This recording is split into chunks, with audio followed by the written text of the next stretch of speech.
Hey guys, welcome back to another video. So today I'm going to be giving you guys a video that a few of you have asked me about.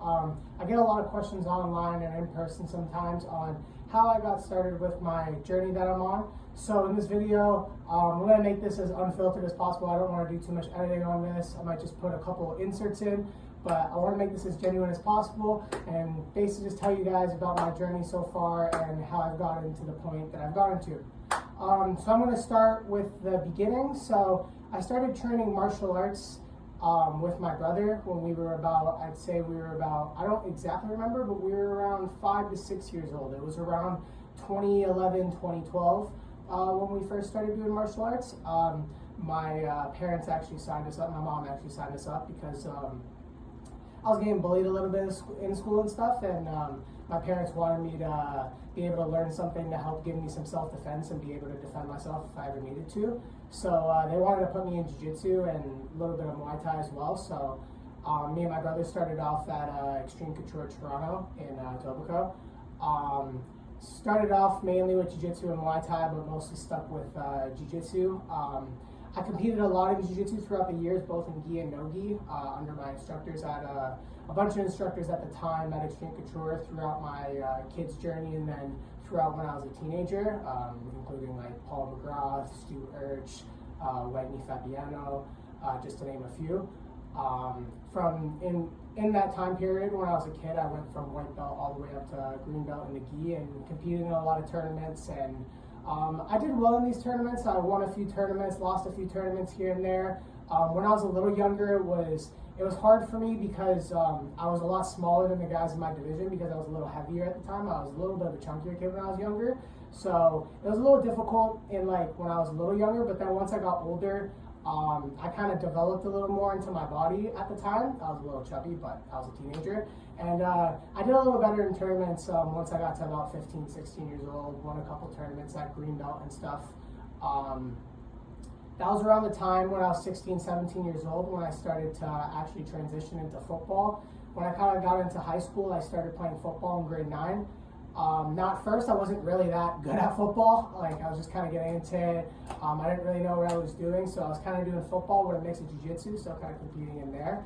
And then I'd say about the end of my grade 10 season with football was when I started to really get the passion for football and want to try and pursue that at the next level. So that's when I kind of stopped my martial arts journey from that point on and kind of shifted towards my football journey. Now, in terms of my football journey, it went really well. I'm happy with what I accomplished. I was able to, it was kind of tough because of COVID. I didn't really get my senior years of high school football, but I was able to play 7-on-7 when COVID was going on, and then just training and stuff as well. And then after COVID, we had like my high school didn't have a team, but there was like club football going on, so I was able to play club football that year, which was able to get me some interest from some universities and stuff. But unfortunately with COVID and stuff and the amount of scholarships and stuff that was available, also with me being kind of an undersized player, I played D-line and linebacker. Just for reference, I'm about 5'8". At the time, I was probably, when I was first playing D-line, I was around 220, and then sort of when I switched to linebacker, I was more about 190, 185 pounds.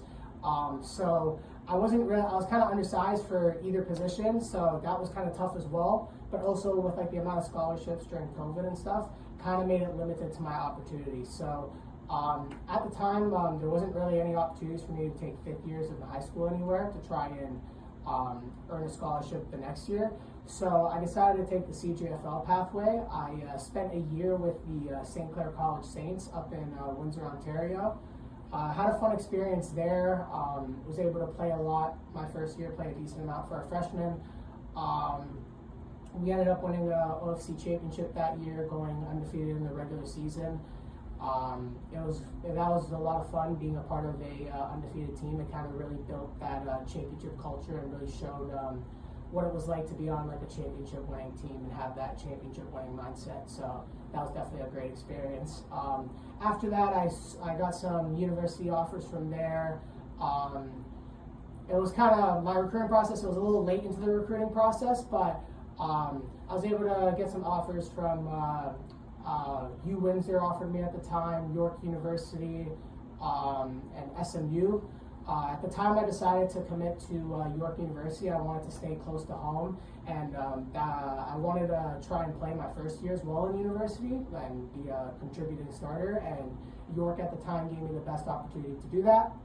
From there, I came back home to Toronto, kind of played summer ball there, and from there I started to kind of find a falling out for the game a little bit. I didn't really like a lot of the politics and that were involved in football. So at the time, I didn't really know what I wanted to do school-wise yet. So at the time, I kind of stepped away from football for a bit, playing-wise, and I just wanted to kind of reevaluate myself and see what I really wanted to do next.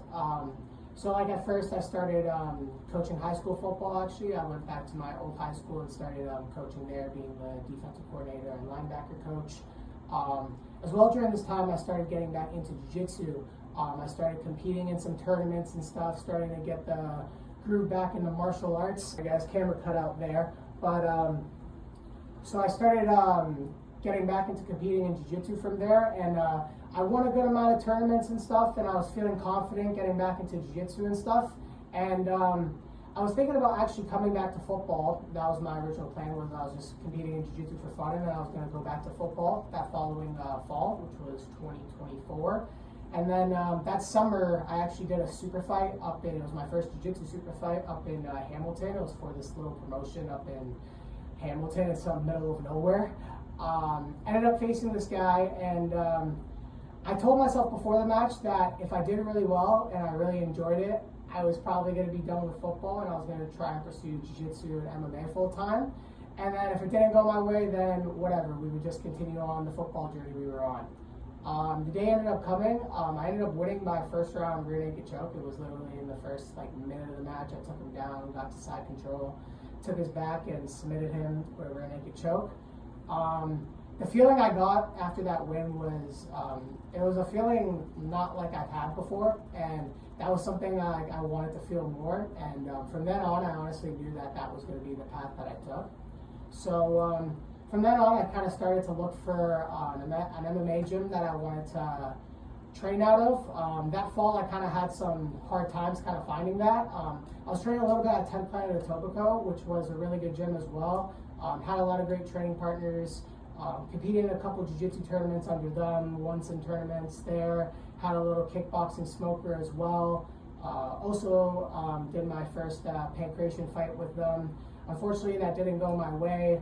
At the time, I wasn't really getting what I wanted MMA-wise out of that gym as much as I did like it at the time. So I wanted something where I could more find a coach that was gonna be there for me and really guide me on my way, because I wanted to have a personal relationship with my coach.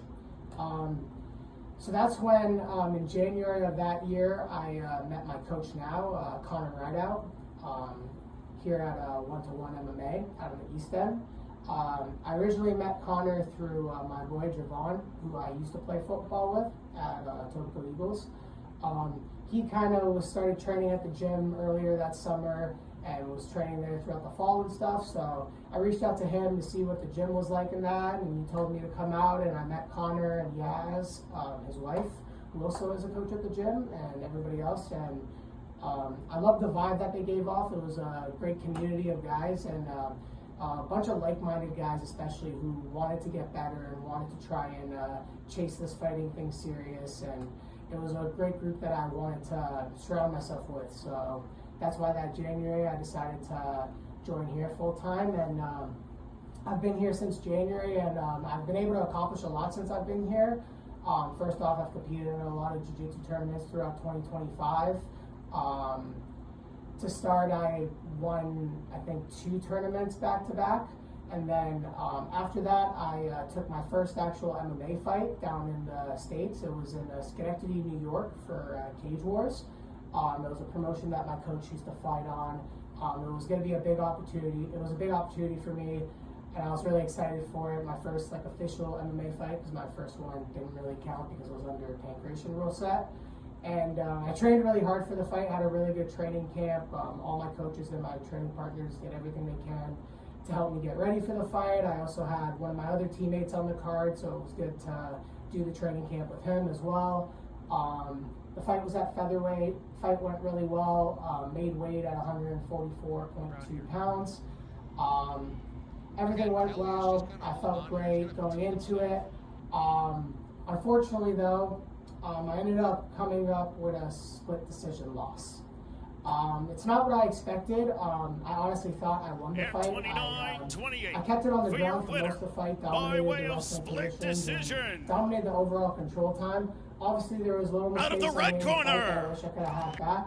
But overall, I thought I did enough to win the fight. Obviously, the New York judges seen it another way, and as much as I was disappointed by that, I had to look back and see the mistakes I did wrong and the mistakes I'm able to correct for my next fight. And I look forward to going back in the cage eventually whenever that time comes and re-rectifying that loss and proving to people what I can really do in the cage. But after that, either way, was able to kind of bounce back from there, focused a lot on competing in jiu-jitsu, competed in a lot of jiu-jitsu super fights and tournaments throughout the fall.